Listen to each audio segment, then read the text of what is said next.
मैं उसके कुछ दिन बाद मेरे बच्चे के स्कूल में स्कूल डे था, स्पोर्ट्स डे था सॉरी। तो मैं गया, तो मैंने अपनी धर्मपत्नी से कहा कि आज मैं विद्यालय में जाऊंगा। तो मेरे धर्मपत्नी का तुम्हें तो सब पहचानते। मैंने कहा मैं अभिभावक कैसे, मैं स्कूल के मालिक को मैं नहीं बताऊंगा कि मैं आया हूं। मैं विद्यालय के अंदर गया, सामान्य तौर से जैसे लोग बैठते हैं, मैं स्कूल में गया। तो जब मार्च पास हो रहा था, मेरे बच्चा भी हाथ हिला तो मुंडी ला रहा था कि पिताजी ने कहा था मैं आज स्कूल में आऊंगा, कि आए कि नहीं आया।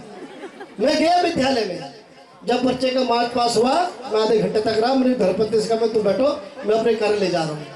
तो एक जिम्मेदारी का एहसास, ये जरूरी है अभिभावक का एहसास होने के लिए कोई विधायक बने या कोई कुछ बने, हम सब की जिम्मेदारी है बच्चों के साथ दोस्ताना व्यवहार करना बहुत अति आवश्यक है।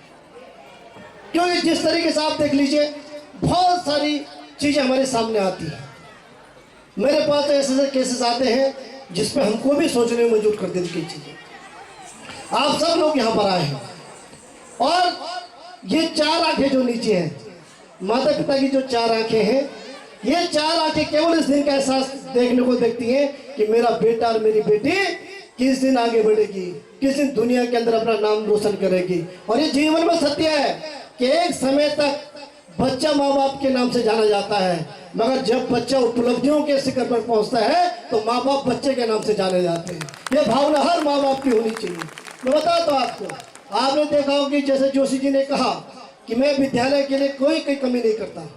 आपने देखा पूरे भारतवर्ष में एक सबसे बड़ा कार्यक्रम में जो करता हूँ, भारत दर्शन। मैं अपनी सैलरी का 30% खर्च करता हूँ। जो सरकार से मुझे पैसा मिलता है उसका 30% में जो हूँ क्या है, हर साल बच्चों को घुमाने में करता हूँ। अभी आपने देखा होगा, मैं भी नोटिस कर रहा था कि आपके विद्यालय से क्यों बच्चे क्यों नहीं आते हैं।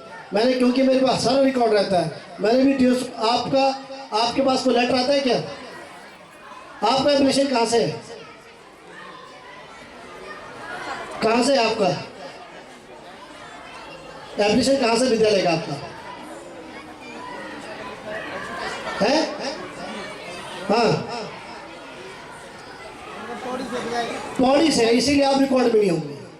तो आज मैं ये घोषणा कर रहा हूं कि हर साल जिस तरीके से भारत भ्रमण का कार्यक्रम जाएगा, तो अगली साल से इस विद्यालय का जो हाई स्कूल का टॉपर का बच्चा होगा, वो बच्चा भी मैं उसको ले जाऊंगा। मैंने देखा है और मैंने आपसे कहा, उस टूर का मैं खुद हिस्सा होता हूँ, मैं खुद स्वयं जाता हूँ उसमें।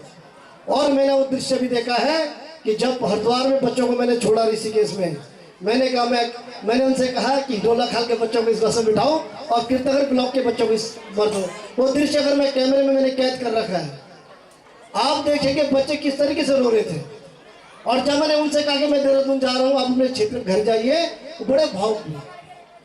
आप देखिए कि योगी आदित्यनाथ जी से जब मुलाकात उन्होंने की, तो जब एक बालिका ने योगी आदित्यनाथ जी से कहा कि मैं पहली बार कीर्तनगर के बाजार से पहली बार बाहर आया हूं, तो उत्तर प्रदेश के मुख्यमंत्री भी भावुक हो गए थे। मेरा केवल इस कार्यक्रम के उद्देश्य के पीछे ये है कि मेरे यहाँ के बच्चे, आपने देखा होगा, जो बच्चे आपकी रिश्तेदारी में कोई बच्चा होगा, आप उनसे पूछना कि मैं किस तरीके की व्यवस्था उनके लिए करता हूँ।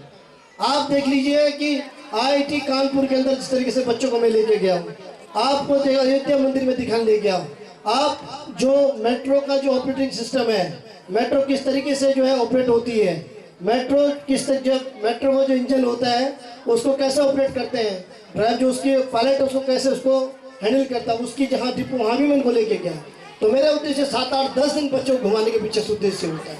और ये केवल कि बच्चों के अंदर एक जो झिझक है वो खत्म हो, बच्चों के अंदर एक इंस्पिरेशन पैदा हो और बच्चे जीवन में आने वाले समय कुछ कर सके, ये मेरी छोटी सी पहल है। और ये विद्यालय, मैंने आपसे कहा, मैं विद्यालयों को अपनी पौधशाला समझता हूँ। तो पौधशाला के लिए खाद भी चाहिए, पानी भी चाहिए, ये हम सब लोग इस काम को करने के लिए। और मैं भी एक कार्यक्रम, प्रदीप जी भाई साहब, एक नया कार्यक्रम शुरू करने वाला हूँ। अब मैं अपने विधानसभा के बच्चों के लिए, जो 12th के बच्चे हैं, उनके लिए कैरियर काउंसिल की एक बहुत बड़ी वर्कशॉप आयोजित करने जा रहा हूँ, जिससे बच्चे कुछ सीख सकें। और ऐसे नहीं, आप उस वर्कशॉप पे देखना, मैं भारत के उन लोगों को बुला के लाऊंगा जो आपने हमेशा टीवी में देखे होंगे पर प्रत्यक्ष कभी नहीं देखा होगा। क्योंकि हमको कोई व्यक्ति जब बड़ा दिखता है हमको लगता है ये बहुत बड़ा व्यक्ति बना है, मगर उसको बड़े बनने तक का स्ट्रगल पीरियड क्या था, उसने जीवन में कितने संघर्ष किए वही पहचान। मैं आपको एक छोटा सा उदाहरण दूंगा। एक बालिका उत्तरकाशी की है, वो शायद 2010 में मुर्गेसन एसडीएम डीएम थे उत्तरकाशी के। तो एक ऐसी कोई प्रोग्राम में वो गए थे, तो उन्होंने इस गाँव लड़की से पूछा कि आप क्या बनना चाहोगे। तो उस लड़की ने कहा सर मैं IAS ऑफिसर बनना चाहती हूँ।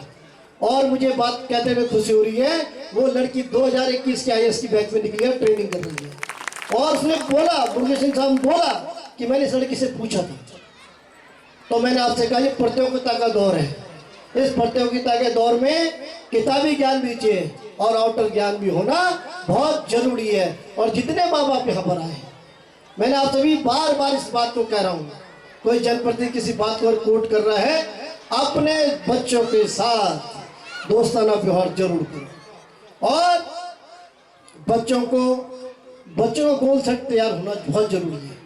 उसके इच्छानुसार वो क्या करना चाहता है, उसको उस समय उसको मौका जरूर देना चाहिए, वो किस फील्ड में जाना चाहता है। और मेरा एक निवेदन है कि बच्चा जो करना चाहता है आप पिलर के रूप में उनके साथ खड़े हुए। कई बार मैंने देखा माँ बाप कहते हैं आपको ये नहीं, आपको ये करना है। और बच्चा जब 10th स्टैंडर्ड में आ जाता है तो लगभग उसको तय कर देता है उसको किस दिशा में जाना है। आप उसको सपोर्टिंग कीजिए। और मैंने आपसे कहा अभिभावक वो कड़ी है जो बच्चे का भविष्य बनाता है। मैंने कहा टीचर्स तो केवल आपको ज्ञान देगा, आपको ज्ञान तक की सीढ़ी पहुंचाने का, आप तो वो पिलर हैं जो लेंटर भी डालेंगे, उसकी डबल स्टोरी भी बनाएंगे, उसको नए नए तरीके से आगे लाने का काम करेंगे। मैं केवल, क्योंकि बहुत सारी बहनें माता बहनें यहाँ पर आई हैं, बच्चों को पढ़िए।